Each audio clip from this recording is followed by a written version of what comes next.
Veto का अर्थ क्या होता है, इसका सबसे पहली बार उपयोग किसने किया, यह भारत में सबसे पहली बार कब आया। देखिए, पॉकेट वीटो का जो अर्थ होता है वो है कि संसद, चूँकि हमारे देश की एक संसदीय शासन पद्धति हमारे देश में है। संसदीय शासन पद्धति का मतलब ये होता है कि देश में कार्यपालिका दो प्रकार की होती हैं, एक वास्तविक कार्यपालिका और दूसरी नाम मात्र की कार्यपालिका। वास्तविक कार्यपालिका का प्रमुख भारत का प्राइम मिनिस्टर होते हैं और नाम मात्र की कार्यपालिका का प्रमुख भारत के राष्ट्रपति होते हैं।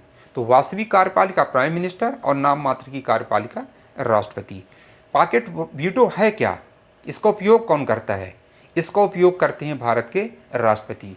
ये वाकया है 1986 की। देखिए, 1986 में ये एक भारतीय डाक घर संशोधन जो एक बिल आया था, उसको लोकसभा राज्यसभा ने दोनों ने पारित किया, अर्थात संसद ने उसे पारित किया। अब पारित होने के पश्चात वह जाता है राष्ट्रपति के पास। उस समय राष्ट्रपति देश के 7वें राष्ट्रपति थे ज्ञानी जैल सिंह।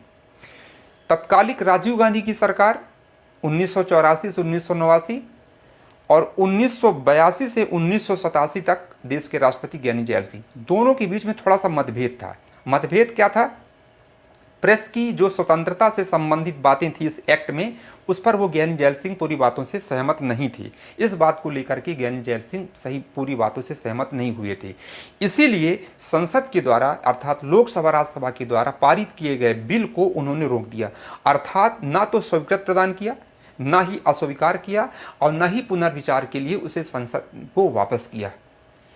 तो ये जो विधेयक कहलाता है, ये जो एक प्रक्रिया कहलाती है, वो कहलाती है पॉकेट वीटो, अर्थात राष्ट्रपति ने अपने पॉकेट वीटो का यहाँ पर प्रयोग किया, 1986 में किया। फिर ये एक अलग बात है कि देश के फिर जब राष्ट्रपति बने थे आर वेंकटरमण, तो आर वेंकटरमण ने इस विधेयक को तत्कालिक वाम मोर्चा की सरकार को वापस पुनर्विचार के लिए भेजा था, लेकिन तत्कालिक सरकार ने इस विधेयक को ही रद्द कर दिया।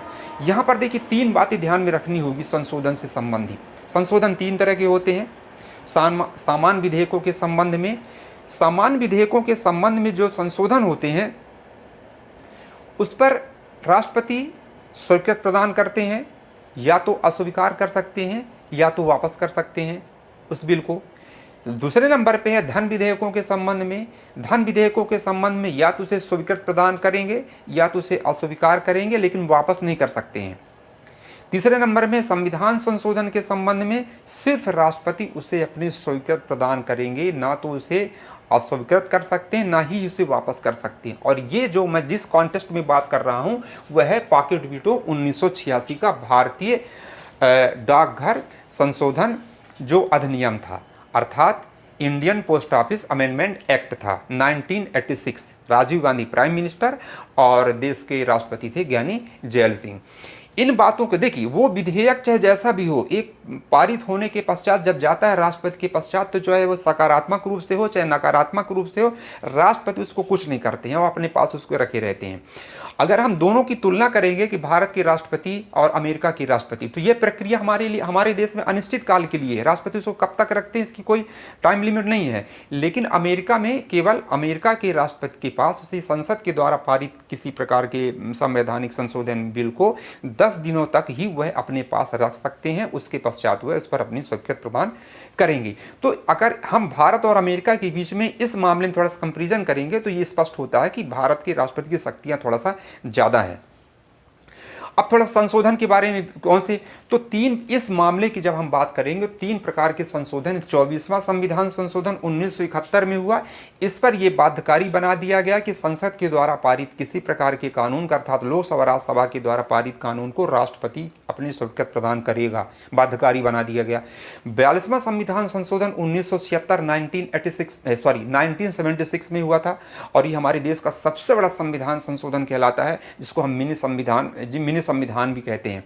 इस पर भी राष्ट्रपति को बाध्यकारी बना दिया गया कि संसद के द्वारा पारित किए गए कानून को राष्ट्रपति अपनी स्वीकृति देने के लिए बाध्य हैं, अर्थात बाध्यकारी बना दिया गया।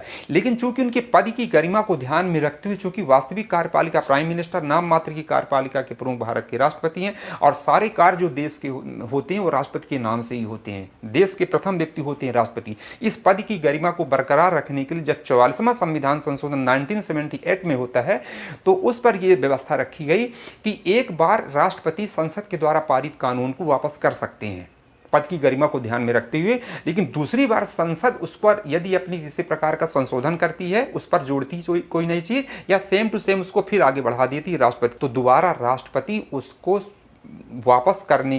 वापस नहीं कर सकते हैं, यानी दोबारा उनको उस पर अपनी स्वीकृति प्रदान करनी ही होगी। तो ये 3 प्रकार के संविधान संशोधन, 24वां संविधान संशोधन 1978 में और 24वां संविधान संशोधन 1971 में, 42वां संविधान संशोधन 1976 में और 44वां संविधान संशोधन 1978 में, इससे संबंधित ये 3 प्रकार के संविधान संशोधन हैं जो पॉकेट वीटो से संबंधित बातें कहलाती हैं। इस विषय पर मैंने केवल आपकी आज के इस वीडियो में ये बताने का प्रयास किया है कि हमारे देश में अब तक भारतीय संविधान संशोधन के मामले पर एक बार ही पॉकेट वीटो का उपयोग किया गया था और वो तत्कालीन उस समय देश के 7वें राष्ट्रपति थे ज्ञानी जैल सिंह और भारत के उस समय के प्राइम मिनिस्टर थे राजीव गांधी। तो जो प्रेस की स्वतंत्रता से संबंधित एक जो मामला था उस बातों से वह सहमत नहीं थे राष्ट्रपति, इसीलिए उन्होंने इस बिल को अपने पास रोक दिया था। और ये आप बेहतर अच्छी तरीके से जानते होंगे, तब तक किसी प्रकार का कोई बिल, एक्ट नहीं बनता, अधिनियम नहीं बनता जब तक, भले उसको लोकसभा पारित कर दे, राज्यसभा पारित कर दे, तब तक वो बिल ही है। लोकसभा के द्वारा, राज्यसभा के द्वारा पारित अर्थात संसद के द्वारा पारित, तब तक वह बिल है। लेकिन जब उस पर राष्ट्रपति के हस्ताक्षर हो जाते हैं तो वह अपने यहाँ अधिनियम या एक्ट का रूप धारण कर लेते हैं। तो आज की इस वीडियो में केवल इतना ही कि पॉकेट वीटो वास्तव में क्या है, इसका उपयोग पहली बार कब किया गया था, 1986 में किया गया था राजीव गांधी की सरकार में और राष्ट्रपति थे ज्ञानी जैल सिंह।